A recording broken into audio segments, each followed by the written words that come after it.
stage the National Project Coordinator for Artisanal and Gold Council on the Planet Gold Philippines project, and she has over a decade of experience in governance for the extractive industries. Ladies and gentlemen, a massive round of applause for the lady Abigail Okate, National Project Manager, Planet Gold Philippines.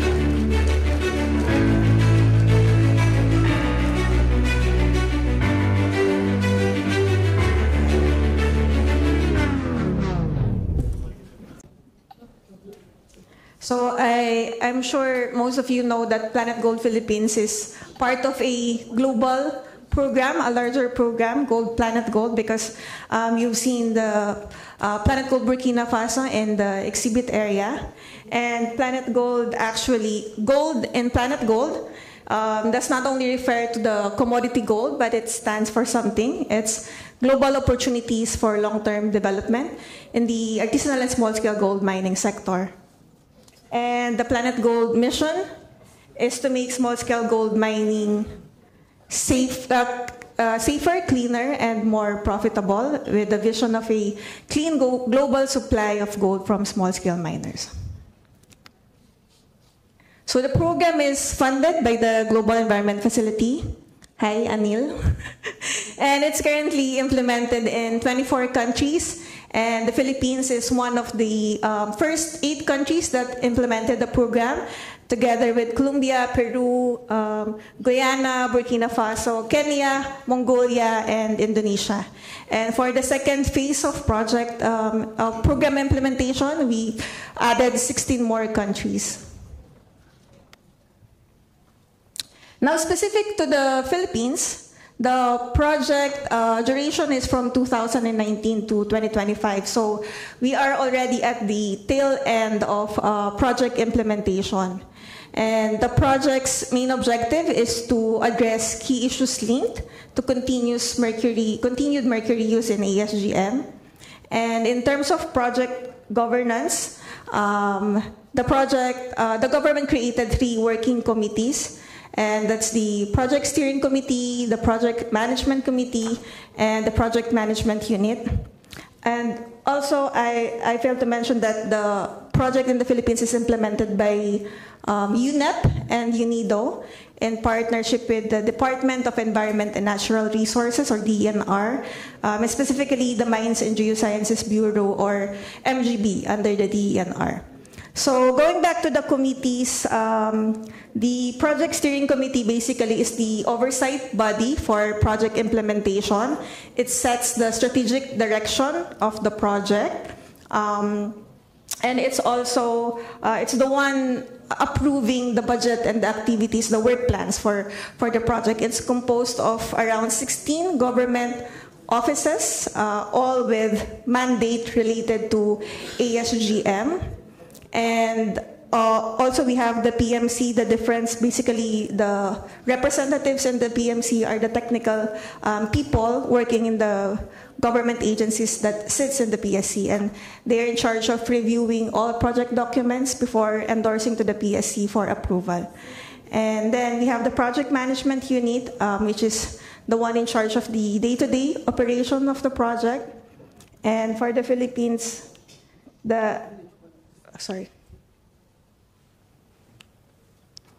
it's not working.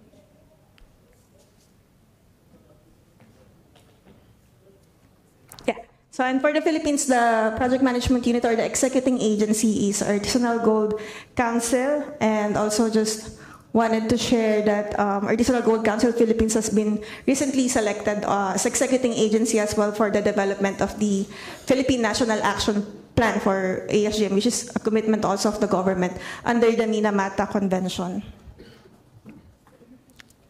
Next slide, please. Yeah. So seeing the past presenters, the previous presenters, I realized I have no slide on ASGM overview to give a context on how big ASGM sector is in the Philippines. So I'm just gonna share some figures. So ASGM sector is a significant sector in the country. Our government estimated that 70% of gold production in the country comes from ASGM. And according to our central bank, 80% of the gold that is being sold at a central bank and is being part of our gross international reserve actually comes from small-scale gold mining sector. So that's how big the sector is. We have 81 provinces in the Philippines, and there are around 40 provinces where there's small-scale mining operations. And these two sites that you're seeing now are the two pilot sites for Project Philippines implementation. We have one in Sagada Mountain Province and another in Paracale, Camarines Norte. Both of these sites are in the Luzon region. Next slide, please.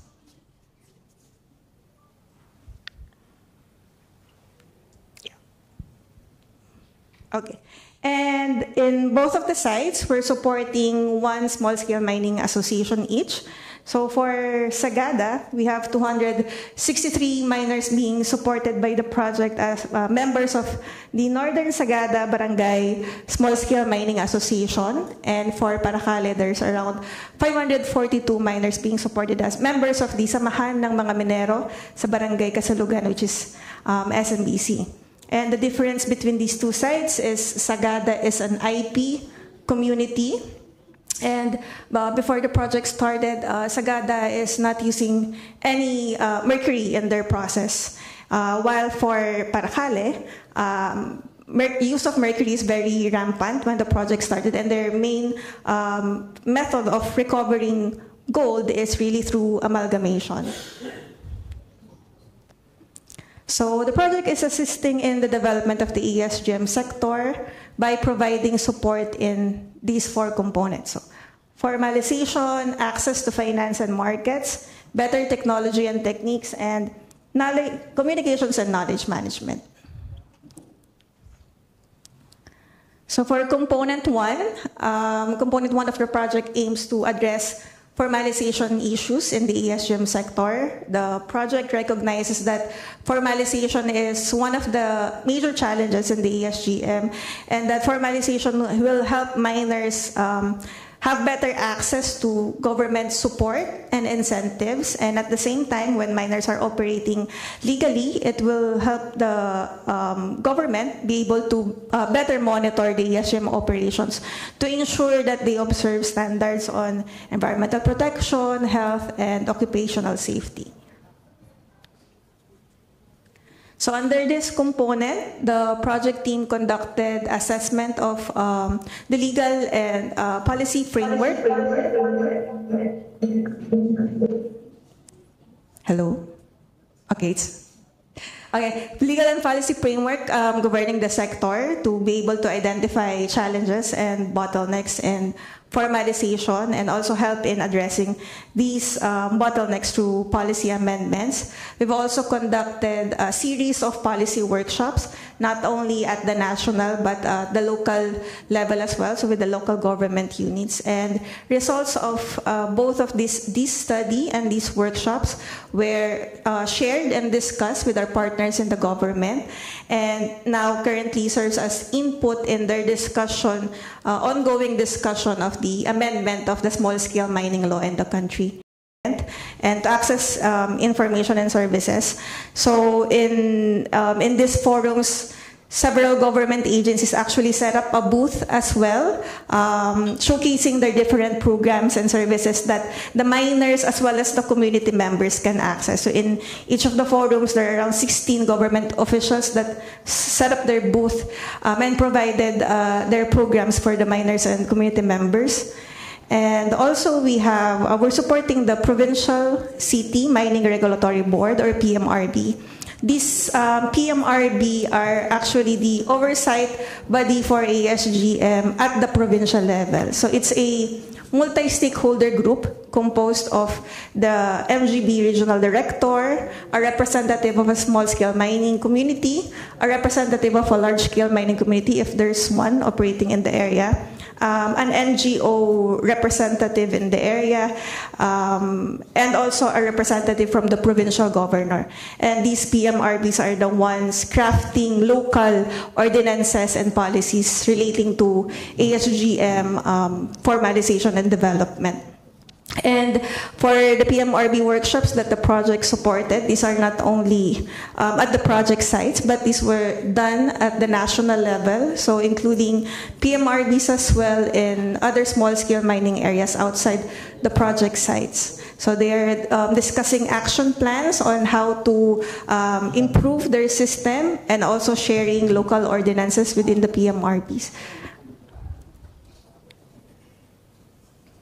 Also under component 1 is support for the formalization of the ASGM association. So for component 1, when we talk about formalization, we're talking about two things. One is the legalization of the operation of the small-scale mining association, and also the professionalization of the sector. So in terms of helping them legalize their operation, we've supported their contract renewals. These are their contracts for mining operation, compliance to contract provision, their application for a mineral processing license, and updating of several registration records. Also, under component 1 of the project, we're doing a series of capacity development activities for our government partners. And some of the topics for the captive activities for government include the Minamata Convention, the NAP development, concepts on due diligence, gender mainstreaming, media and communications training, and health effects of mercury. For the health effects of mercury, these were also provided to the local primary workers in the government, municipal, and provincial level as well, for them to be able to identify mercury, symptoms of mercury intoxication. And still related to capacity development activities is the creation of a core group of trainers. A core group of trainers has been formally created, composed of several small-scale mining focal persons of the MGB, both at their national and regional offices. So the objective of this core group is for the members to become educators and mentors for ASGM communities across the country. So all materials, modules, presentations that will be developed through the project will be handed over to this core group of trainers, and would equip them also to be able to share and provide support in terms of training for other small-scale mining areas outside the project sites. And also, as part of the formalization component, the project also conducted several gender roundtable discussions where issues on the informality of women's work were uncovered. And following this, the municipal government of Paracale issued an executive order creating a council for women's worker in the informal economy, which is now existing as part of their local development council. So this council aims to address the challenges faced by women in the informal sector, including ASGM, by providing a space for discussion, conducting research, developing gender-responsive work plans, and coordinating resources for enhanced services. And lastly, we're developing together with the DENR a knowledge management platform. So the KM platform, or the knowledge management platform, aims to serve as a one-stop shop for all ASGM-related transactions and information. So once launched, miners can then apply for the different contracts that they need, like small-scale mining contract, mineral processing license, miner's license, all in this portal. So this initiative aims to streamline and digitize ASGM processes for increased efficiency and better monitoring, because one of the challenges that we've gathered from the contextual study or baselining study we've conducted is that applying for permits for most of the time for miners, it takes around 5 years. And sometimes it would take up to 10 years for them to be able to get their permits without really knowing where the bottlenecks is, what requirement is missing, or what do they need to improve. So this system hopefully would facilitate the formalization or issuance of the permit for the miners. Next component is on access to finance and market, where the project supports in the establishment of sustainable financial opportunities for miners and improving access to formal gold markets. And in the case of the Philippines, the only formal gold market is the Central Bank, or BSP, the Bangko Sentral ng Pilipinas. That's why under this component, we've been supporting BSP in raising awareness on their gold buying program. When the project started, actually, majority of the miners didn't know that being legal or having the contract to mine would exempt them from paying tax when they sell gold to the BSP. They didn't know that at that time. And also they're not aware of the process, the requirements, and also the benefits of selling to the BSP. So most of the miners still sell to the black market that time. And also, even though they're already aware about the BSP, they can just sell their gold, even if they have the contract. They need to undergo a process and also apply for a BSP accreditation as gold trader. So the project supports the two mining associations for that as well. Another activity is a supplier agreement. So again, another challenge that was identified by the small-scale miners is access to finance. So they can't go to local banks or formal financial institutions to request for loans because they don't have the documents needed, they don't have collaterals. And also, unfortunately, BSP, or the central bank, doesn't have the mandate to provide loans, but they do want to help the miners with accessing financial support. So we've developed the supplier agreement. It's basically a document that will be signed by the central bank and the mining association, saying that central bank is committing to buy this amount of gold from this mining association by this time. And central bank committed to also discuss with local banks and financial institutions to accept this supplier agreement as a form of collateral. Unfortunately, we have not started implementing this yet because the supplier agreement has been with the BSP's legal department for review for around 7 months now. So they are saying they wanted to be thorough because once signed and once implemented in the Planet Gold project sites, and if there's good outcome, BSP would then replicate this into all of these small-scale mining areas in the country. Another activity is the implementation of Craft Code. So we all know Craft Code is the field operationalization of the OECD due diligence guidelines. And since 2023, Paracale and Sagada project sites have been adopting the Craft Code Planet Gold version as their due diligence standard. And this include creation of monthly monitoring report, semi-annual reports indicating conformance status of the association and their conducted risk mitigation measures. In each of the partner small-scale mining association, they also identified Craft Code focal person. Next, still under Component 2, is the project's collaboration with Cebuana Lhuillier on gold buying program. So Cebuana is one of the leading financial services company in the Philippines, and they also have a gold buying program with the BSP, wherein Cebuana can buy gold on behalf of the BSP, eliminating challenges that the miners identified when selling to the BSP, including processing fee, retention fee as well. So if they sell to Cebuana, they don't need to pay processing fee.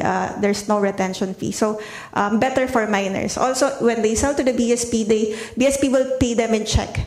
And most of the miners doesn't have IDs or doesn't want to go to the bank, so they can't. They don't have bank accounts, so they can't process the check. But in selling with Cebuana, they will be paid in cash. And also, this would help in terms of access to formal market, because even though we've already accredited the miners in both of the project site as accredited gold trader of the BSP, the BSP gold buying stations in the country is still far from where the miners are. So for example, for Cebuana, the nearest BSP gold buying station is still 7 hours drive. And for Paracale, the nearest BSP station is 3 hours. So with Cebuana Lilier, they have pawn shops and also mobile gold buying stations that really just outside, they can put it outside the mining operation. And before the Cebuana Lilier project started, the pilot sites didn't include Paracale and Sagada. But with the partnership with Planet Gold and collaboration with the project, they've expanded their pilot sites to include both Paracale and Sagada. And this buying program now with Cebuana is already ongoing. And also, I just want to mention that Cebuana already committed to provide loans using the supplier agreement, because while waiting for the approval from the central bank, we provided them a copy, and they find it sufficient for them to provide loans to the miners using that as a collateral, as long as it's already been signed with the BSP. And they provided social protection for small-scale miners, and that includes insurance for small-scale miners.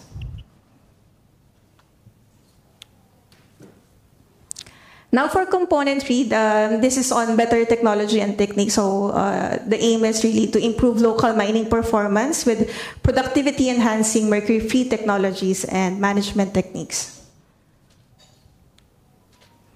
Under this component, we started with several studies. First is a conduct of contextual study when the project started.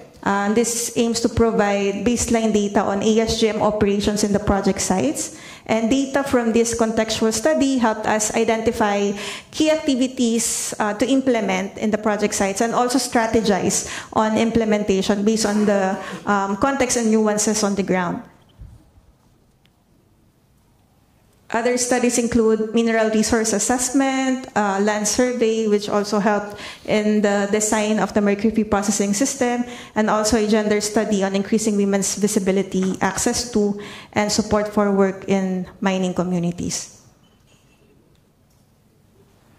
And also, we did a rapid environment and health assessment in 2002.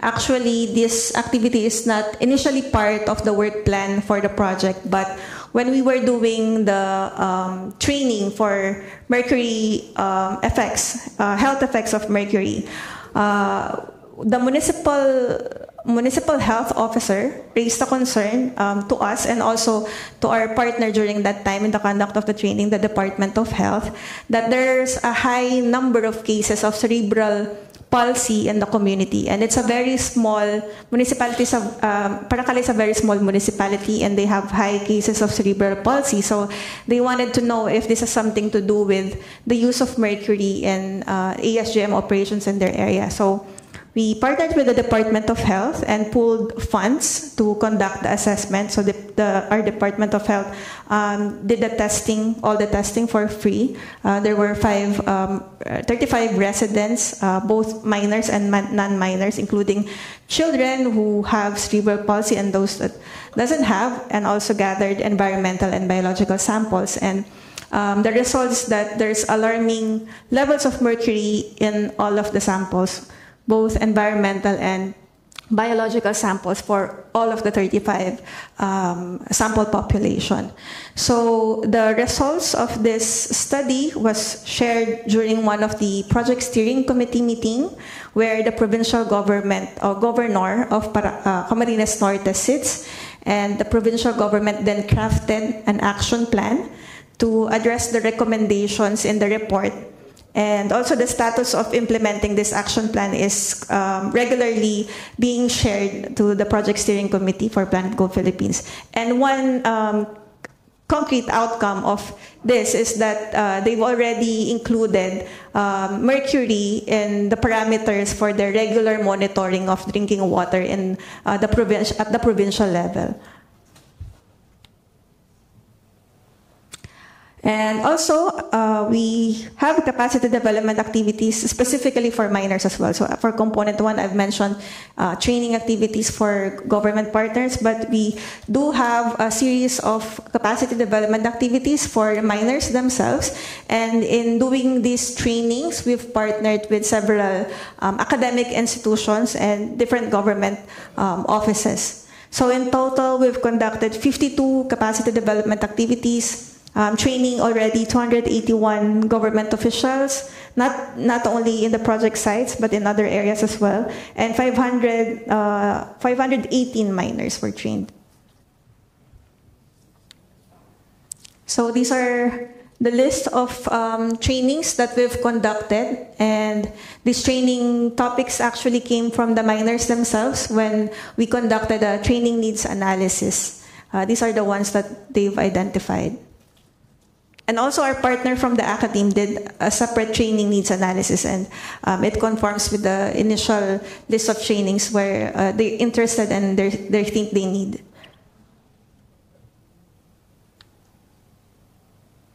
So the main activity for component 3 is the installation of a mercury processing system, eliminating the risk of mercury use is at the core of Planet Gold project, and to attain this objective, mercury processing systems were designed based on the needs and communities. So we have one in Paracale, Camarines Norte, and one in Sagada Mountain Province. So for Paracale, a full or complete circuit was installed. The complete circuit includes gravity concentration and then chemical leaching and after optimization activities, recovery is now around 80%. This was a huge increase compared to their amalgamation activities before, which is they're just recovering around 30%. And for Sagada, we did system improvements or their current processing methods. Instead of a complete circuit. This is due to the opposition from downstream communities on the introduction of chemicals. So even after several community consultations, the leaders, IP leaders on the downstream community doesn't want to use any chemical. So we just improved their existing gravity concentration methods and was able to increase their gold production from 40% to 60%. And for both of the plant, we've already secured a mineral processing license, and we're scheduled to turn over the facility, the ownership of the facility, before this year ends. And last component is on communications and knowledge management, or component form. So we integrate and we aim to integrate and amplify our efforts across all project components by sharing best practices and insights from implementation. So this component is crucial for reshaping public and media perceptions of ASGM, shifting from negative stereotypes to a more balanced view of the ASGM sector. And component 4 focuses on fostering awareness and reshaping public perceptions through diverse and engaging content. So we've regularly produced IEC materials, including, We've regularly produced IEC materials, including storybooks. We've produced 2 children's books that were read during the storytelling session of the educational roadshow of the project. I will tell you more about the educational roadshow later. So the first storybook spotlights the role of women in mining, highlighting their contributions and the unique challenges they face, including the what they call triple burden of work, family, and community responsibilities. And the second one teaches environmental stewardship, showing that while mining is economical, it must be done responsibly, and the story emphasizes on the importance of regulation, avoiding toxic chemicals, and working together to protect the environment. And also, lastly, this figures just shows a snapshot of our online presence. I'll go next.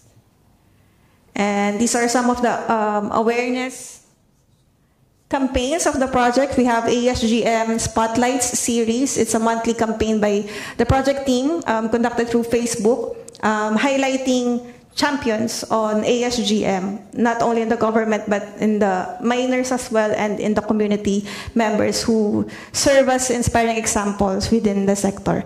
And we have the Youth for Responsible Gold or Educational Roadshow. So we partnered with 4 schools in the area, and these are the schools where most of their students are actually sons, daughters, relative of miners. And because mining is part of or small-scale mining is part of the culture in both Sagada and Paracale, and it's a practice passed down to generations, there's high probability that some of the students will be miners themselves. So the event features activities such as poster making, essay writing, all designed to raise awareness about responsible mining. And through this competition and activities, students learn about safe mining practices, empowering them to make informed choices if they enter the sector as adults. And as of today, we've engaged 300 students, and we aim to engage 300 more before the project ends. So, okay, should I go to the lesson slide? Okay, I think that's all the time I have. Thank you very much, Ms. Abigail Okate. My concern is nobody will have time to ask you any questions, and I'm pretty sure from that incredible presentation, there might be questions in the audience. If there are no questions, we can go into lessons. Sure. Ladies and gentlemen, do we have any questions in the audience after that beautiful presentation, learning from Planet Gold Philippines? Any questions in the audience? Or are we just incredibly wild? We've got a question here. Do we have another one here? We've got one question, just the one? Just the one question. And then from there we can have moments for learnings. Hi Abigail, I really like the work that you're doing at Planet Gold Philippines. My name is Candice Jumo, I'm from the Impact Facility. My question is, you say that the Cebuana buying group, for lack of a better word, removed the processing and retention fee from the miner cells. Does this mean that they buy at a lower price, at the lower gold price from the miner, so that they can, take the fee to the bank? That's my question. Yeah. Hello? Yeah. Yes, they do buy it at a lower price, but that price is still higher compared to the price by the black market. So it's just lower by $1. $1 per gram. Yeah. And if the mining association compute for the cost for traveling from their site, the transportation cost from their site to the gold buying stations of BSP, and also the processing fee that the BSP gets, and the retention fee of around 0.5% of the total cost of gold sold, it's still a good deal. So they still prefer to sell to the Cebuana Lolier. Thank you very much. Any other question in the audience? We've got one here. We've got a question right there. And then we've got another one in the back. We'll take both together. Is that okay? Yeah, sure. Okay. May I please ask you to stand so that they can easily get you on? Yeah. There we go. My name is Gregory.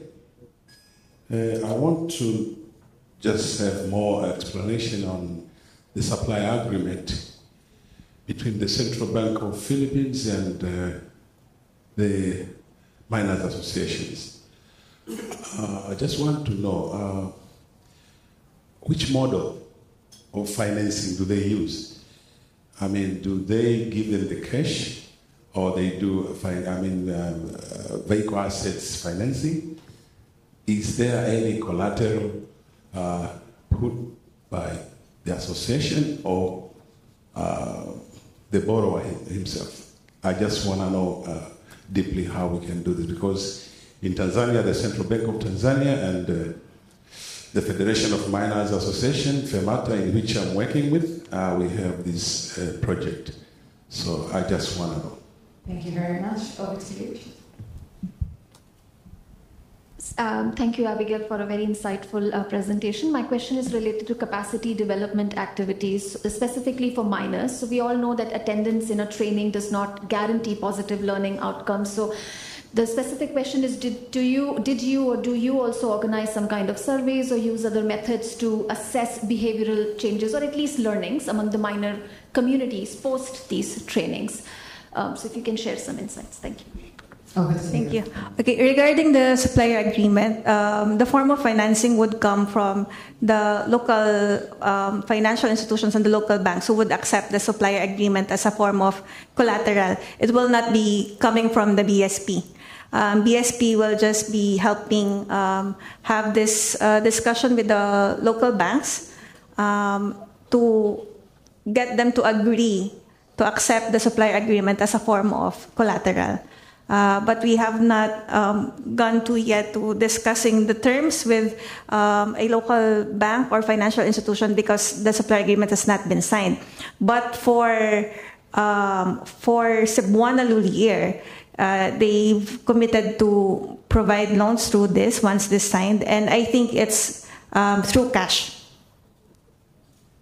And also regarding capacity development activities, yes, we do. Some of the metrics we use is, of course, at the start and the end of each of the training, we have pre and post test that would hopefully give us a gauge on the increase in knowledge after the training. And also after all the capacity development activities, we've conducted a tracer study to check on the change in practice, if they are implementing what they've learned in the trainings, and there's 70 to 80% acceptance.